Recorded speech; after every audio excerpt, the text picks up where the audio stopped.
Ce message vous a été préparé par le Ministry of Unlimited Holy Ghost et vous êtes avec Mauro Dieu d'amour, volume 2, la venue du royaume de Dieu. Que la paix et la grâce vous soient données de la part de notre Seigneur Jésus-Christ. Sermon 311 de l'Évangile de Jésus-Christ. Prions. Père éternel, nous te louons, nous te remercions. Tu nous as gardés, tu nous as protégés. Tu nous donnes une autre occasion d'écouter ta parole. Merci Seigneur. Au nom de Jésus-Christ, Père, nous prions. Que ton nom soit sanctifié, que ton règne vienne, que ta volonté soit faite sur la terre comme au ciel. Au nom de Jésus-Christ, nous prions que ton Esprit Saint ouvre nos cœurs, nos pensées, nos oreilles, afin que nous puissions écouter et comprendre ta parole. Nous voulons marcher selon ta parole. Nous voulons être guidés par ta parole et ton Esprit Saint. Au nom de Jésus-Christ, Père, nous voulons prendre des décisions qui sont selon ton Esprit Saint. Au nom de Jésus-Christ, nous prions que tout ce que nous faisons, tout ce que nous voulons, soit en accordance avec ta parole et ta volonté. C'est au nom de Jésus-Christ que nous prions. Merci Père. Amen. Aujourd'hui, on va lire en Matthieu chapitre 26, versets 51 à 54. Et voici un de ceux qui étaient avec Jésus étendit la main et tira son épée, et il frappa le serviteur du souverain sacrificateur et lui emporta l'oreille.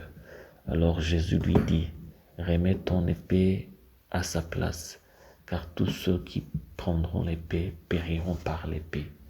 Penses-tu que je ne puisse pas invoquer mon Père qui me donnerait à l'instant plus de 12 légions d'anges?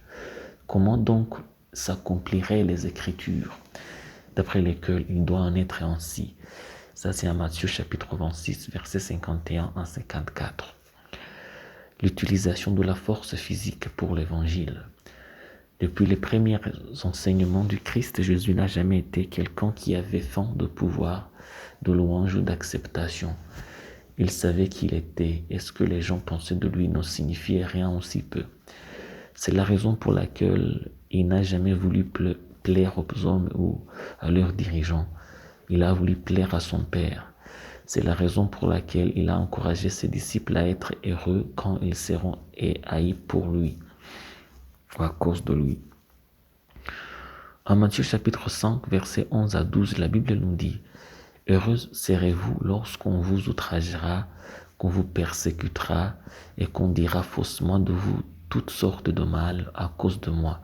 Réjouissez-vous et soyez dans l'allégresse parce que votre récompense sera grande dans les cieux, car c'est ainsi qu'on a persécuté les prophètes qui ont été avant vous. » Ça, c'est à Matthieu chapitre 5, versets 11 à 12. Malheureusement, de nos jours, nous voyons de plus en plus d'églises qui veulent avoir une sorte de pouvoir politique dans le monde. Elles veulent faire partie des élites politiques de ce monde, ce qui est totalement contre le point de l'Évangile.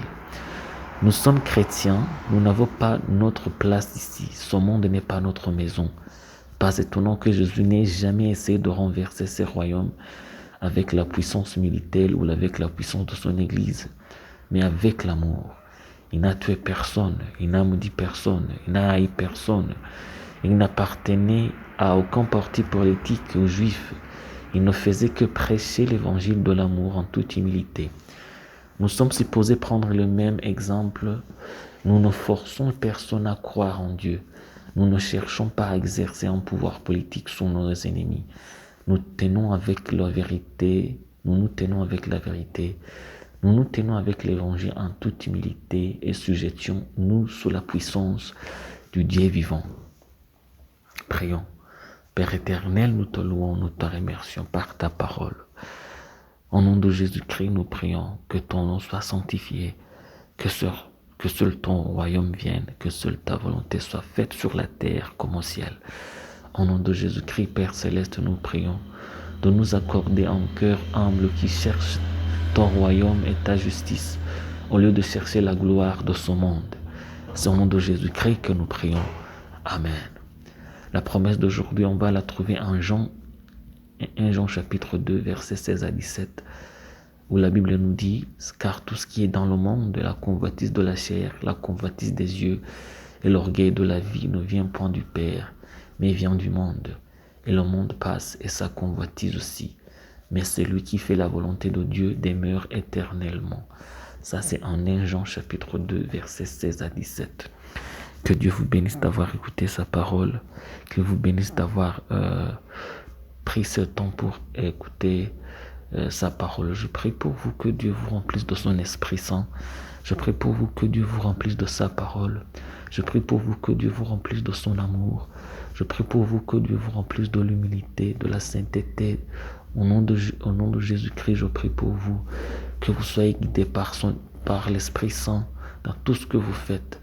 Au nom de Jésus-Christ, je prie que l'amour de Dieu reste avec vous, que le royaume de Dieu soit avec vous, que dans tout ce que vous faites, seul le nom de l'Éternel soit glorifié. C'est au nom de Jésus-Christ que je prie pour vous, que vous soyez bénis. Amen. Soyez un partenaire de Dieu. Suivez et recommandez notre page Facebook et notre chaîne YouTube. Partagez la dévotion avec vos proches. Lisez et écoutez tous les jours et vous verrez vraiment Dieu dans votre vie. Que Dieu vous bénisse. Vous pouvez trouver les links dans la description du vidéo en dessous. Cet message vous a été préparé par le Ministry of Unlimited Holy Ghost et vous a été présenté par Maoro Dieu d'amour. Que la paix et la grâce vous soient données de la part de notre Seigneur Jésus-Christ. Amen.